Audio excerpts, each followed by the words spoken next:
Малиновый. Ал армысыздар. Біздің қазір тұрып жатқан не деп айтамыз, бұл мемлекет деп те айта алмаймыз, ел деп те айта алмаймыз. Білмеймін, әйтеуір қазір тұрып жатқан бір орында мынандай нәрсе қалыптасқан қанша жылдан бері. Енді феодалдық бұрынғы аталарым, бабаларым заманын білмеймін. Ол кезде келісіп саудасын істесе де, әйтеуір білмеймін, бір заң бірдеме болған шығар. Қазір соңғы кеңес үкіметі, одан кейін бір жүйе болды. Одан кейін базар вокзал қалай басталды 91-ден бері. 32-33 жыл ма, осы түсініксіз уақытта, түсініксіз заманда жұмысшы ол бір құл сияқты да. Жұмыс берушінің бүкіл мәселесін шешіп, бүкіл жұмысын жасап, бүкіл тауқыметін басына көтеріп, бір міндет сияқты да жұмысшылар. Ал бүкіл саналы Европа болсын, бүкіл капиталистік, бүкіл саналы елдерде, мемлекеттерде кәдімгі өздерін мемлекет деп санайтын. Оларда керісінше жұмысшыға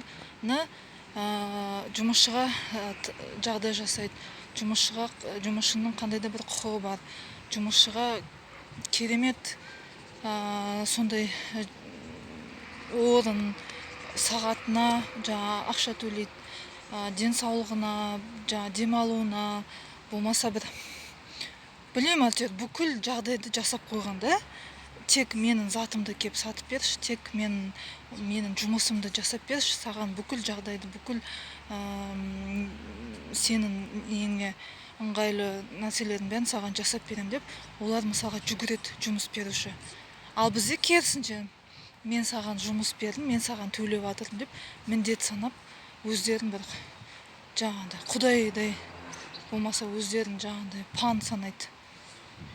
Біз сонда әлі феодалдықтан шықпай, әлі феодалдық емес, құл иеленуші заманға түсіп кеткен сияқты емес, біз сол заманда өмір сүріп жатқан сияқтымыз. Маған күнделікті бір азық берші, бір табақ, маған күнделікті бір кішкентай кесім нан берші, мен сол үшін жұмыс істейін, сол үшін саған қызмет жасайын деп, сондай уақыттамыз. Білмеймін. Жаңағыдай ми істейтіндер, бас істейтіндер, өздеріңіз әрекет жасап, өз болып, өзіміз сондай бір жұмыс жаспашақ, біреудің қолына, біреуге күндеріңіз қаратпасын, әйтеуір.